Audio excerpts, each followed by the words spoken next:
మెదక్ సీమలో సీఎం రేవంత్ గర్జించారు. ఎన్నికల ప్రచారంలో పాల్గొన్న ఆయన బీజేపీ బీఆర్ఎస్ లపై ఘాటు విమర్శలు సంధించారు.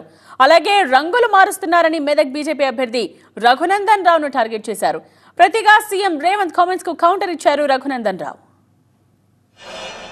దుబ్బాకలను చెప్పినావు కదా, ఎమ్మెల్యేగా గెలిపిస్తే నరేంద్ర మోడీతో కొట్లాడి 1000 కోట్ల రూపాయలు తీసుకొచ్చి దుబ్బాకను అభివృద్ధి చేస్తాను కదా. మేమందరం దుబ్బాకకు బస్సులు వేసుకొని వస్తాం. నువ్వు తెచ్చిన నిధులేందో, నరేంద్ర మోడీ ఇచ్చిన పరిశ్రమలేందో దుబ్బాకలో నాకు చూపించమని నేను అడుగుతున్నా. అక్కడి ప్రజల్ని, అక్కడి రైతులను వంచిస్తే ఆ ప్రాంత ప్రజలు తిరస్కరించిన రఘునందన్ రావు మళ్ళీ రంగు మార్చి మెదక్ పార్లమెంట్లో ఓట్లేయమని అడుగుతున్నాడు. పాపం అన్నకి వెనకాల రాసిచ్చిన వాళ్ళన్నీ తప్పులే రాసిచ్చారు. రేవంత్ రెడ్డి గారు నేను దుబ్బాకలో ఏ రంగుతోటి పోటీ చేసినో మెదక్లో కూడా అదే రంగుతోటి పోటీ చేస్తున్నారు.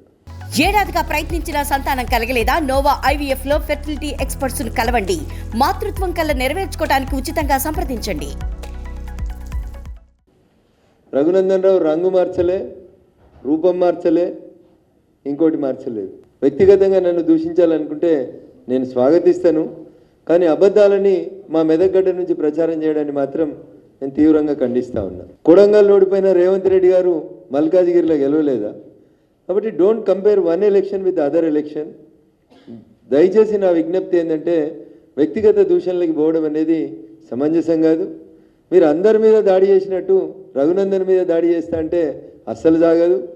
ఎందుకంటే రఘునందన్ మీకంటే 2 ఆకులు ఎక్కువ చదివిండు, మీకంటే 2 ఆకులు మంచిగా మాట్లాడగలుగుతాడు, మీకు నచ్చిన భాషలో మాట్లాడగలుగుతాడు. మోడీని చూసినాం ఢిల్లీలో, గల్లీలో కేడీని చూసినాం. వీళ్ళిద్దరు తోడు దొంగలే, గూడు పుటానే. మొన్న డిసెంబర్లో కేడీని బొందబెట్టిండ్రు. ఇక వంతు మోడీకి వచ్చింది. ఒక్కరిని కాదు, ఇద్దరు తోడు దొంగల్ని తుదముట్టించే వరకు ఓడిస్తేనే ఈ ప్రాంత తెలంగాణకు న్యాయం జరుగుద్ది. మిమ్మల్ని ఆదుకునే బాధ్యత ప్రభుత్వం తీసుకుంటుంది.